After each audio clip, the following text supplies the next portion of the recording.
দেশীয় অস্ত্র হাতে এভাবে এক পক্ষ আরেক পক্ষের উপর হামলে পড়ে। কার্যক্রম নিষিদ্ধ আওয়ামী লীগ সভাপতি আমিন হোসেন ও জেলা স্বেচ্ছাসেবক দলের নেতা বিল্লাল হোসেন খাঁর মধ্যে বাকবিতণ্ডা হয়। বিল্লাল হোসেন খাঁর সাথে উপজেলা স্বেচ্ছাসেবক দলের আহ্বায়কের মতবিরোধ দেখা দিলে দুপক্ষের মধ্যে সংঘর্ষ বাধে। শুরু হয় দেশীয় অস্ত্রের মহড়া।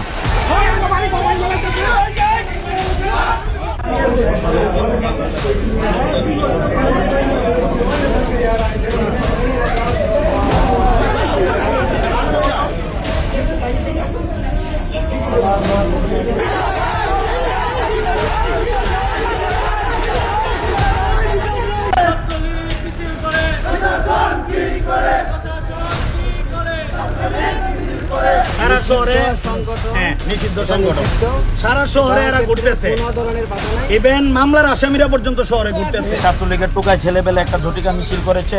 আমরা ভালোভাবেই জানি তাদেরকে কিভাবে সাহায্য করতে হবে। ছাত্র দল রাজপথে নতুন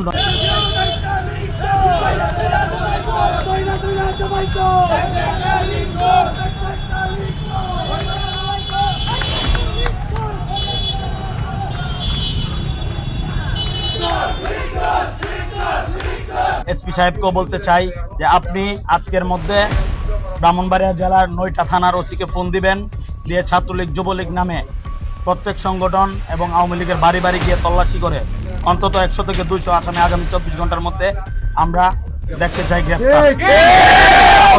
তা না হলে আমরা ছাত্রলীগকে কিভাবে সহায়তা করতে চাই হই।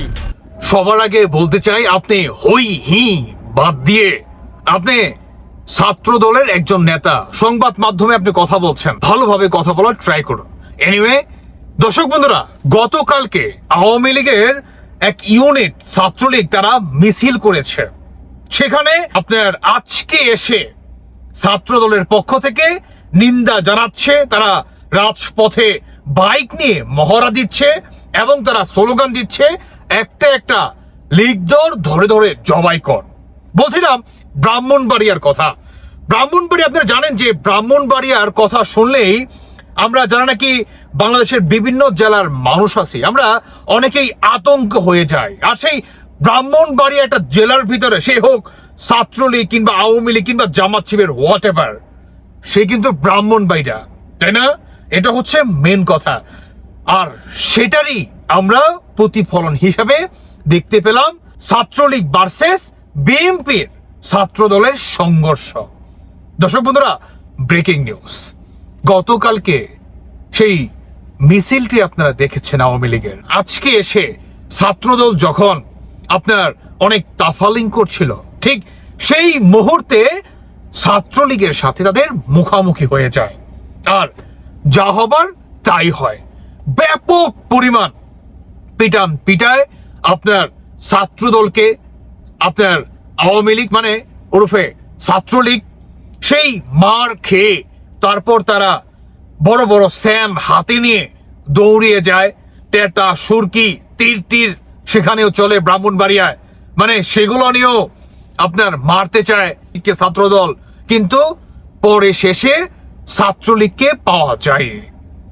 এখন এসে তারা ব্রাহ্মণবাড়িয়ার সেই আপনার থানাতে গিয়েছে, যাওয়ার পর বলছে 24 ঘন্টার ভিতরে 200-রও অধিক আপনার আওয়ামী লীগের এই ছাত্রলীগের এই ইউনিট থেকে গ্রেফতার করতে হবে। এখন তারা নিন্দা জানাচ্ছে, তবে গণমাধ্যমে এটা ভালোভাবে প্রকাশ পায়নি। কেননা যদি এটা ভালোভাবে প্রকাশ পায় তাহলে ছাত্র দলের ইমেজ নষ্ট হয়ে যাবে। এটা ইউটিউবে আপনি পাবেন না, ফেসবুকে আপনি পাবেন না। খুব কষ্ট করে ফুটেজটা ভাই আনছি এবং আপনাদের মাঝে দেখাইলাম, কারণ বর্তমান যে নাকি সরকারে আছে, মানে তার যে সবচেয়ে আপনার মজবুত একটা খুঁটি ছাত্রদল নাকি, তারা যখন নিষিদ্ধ আওয়ামী লীগের এক ইউনিট ছাত্রলীগের হাতে ভাবে মাইর খায়, তখন তো বিষয়টা লজ্জাজনক। তবে ভাই সবচেয়ে বড় কথা হচ্ছে, বিএনপি সরকার বা জনাব তারেক রহমান সাহেব উনি তো বলেছে যে বাংলাদেশে নতুনত্ব রাজনীতি চায়, প্রতিহিংসার রাজনীতি তারা চায় না। তবে এই যে ছাত্র দলের ভাই বাইক নিয়ে যখন মহড়া দিচ্ছিল, স্লোগান দিচ্ছিল না, একটা একটা লিগ ধরে ধরে জবাই কর। আমরা কিন্তু এই ধরনের স্লোগান ছাত্রলীগের ইউনিট থেকে কিন্তু আমরা শুনেছি। এখন আমরা ছাত্র দল থেকে শুনছি, জামাত শিবিরও দিচ্ছে। তাহলে নতুনত্ব আসলে আসলো কোথায়? সেই পুরানো ধাঁচই তো এখন পর্যন্ত রয়ে গিয়েছে না, নাকি নতুনত্ব আসছে? আপনারা কি মনে করছেন? তবে হ্যাঁ, সবচেয়ে বড় কথা, আজকে সকালে ব্রাহ্মণবাড়িয়ায় যেভাবে অ্যাকচুয়ালি আওয়ামী লীগের এই ছাত্রলীগের ইউনিটের হাতে, দর্শক বন্ধুরা, যেভাবে পেটাইছে ভাই, বিরল ঘটনা।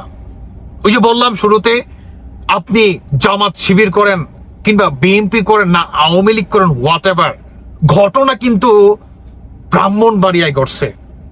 আপনি যেই হন না কেন, আপনি হরিদাস পালও যদি হয়ে থাকেন, ব্রাহ্মণবাড়িয়া গেলে কিন্তু আপনি সেটা পার পাবেন না। কেন? কারণ এটা ব্রাহ্মণবাড়িয়া, এখানে চলে টেটা সুরকি তীর পর্যন্ত। যার জোর যত বেশি, তার পাওয়ার তত বেশি। এখানে দল কে কি করে না করে সেটা শুধুমাত্র একটা নাম দিয়ে যে কিছু হয় না, সেটা আবারও কিন্তু প্রমাণ দিল ছাত্রলীগ ব্রাহ্মণবাড়িয়ায়। দর্শক বন্ধুরা, আপনারা কি মনে করছেন? আর ব্রাহ্মণবাড়িয়া থেকে যদি কেউ দেখে থাকেন, অবশ্যই জানিয়ে যাবেন। ভালো থাকুন সবাই। আল্লাহ হাফেজ, আসসালামু আলাইকুম।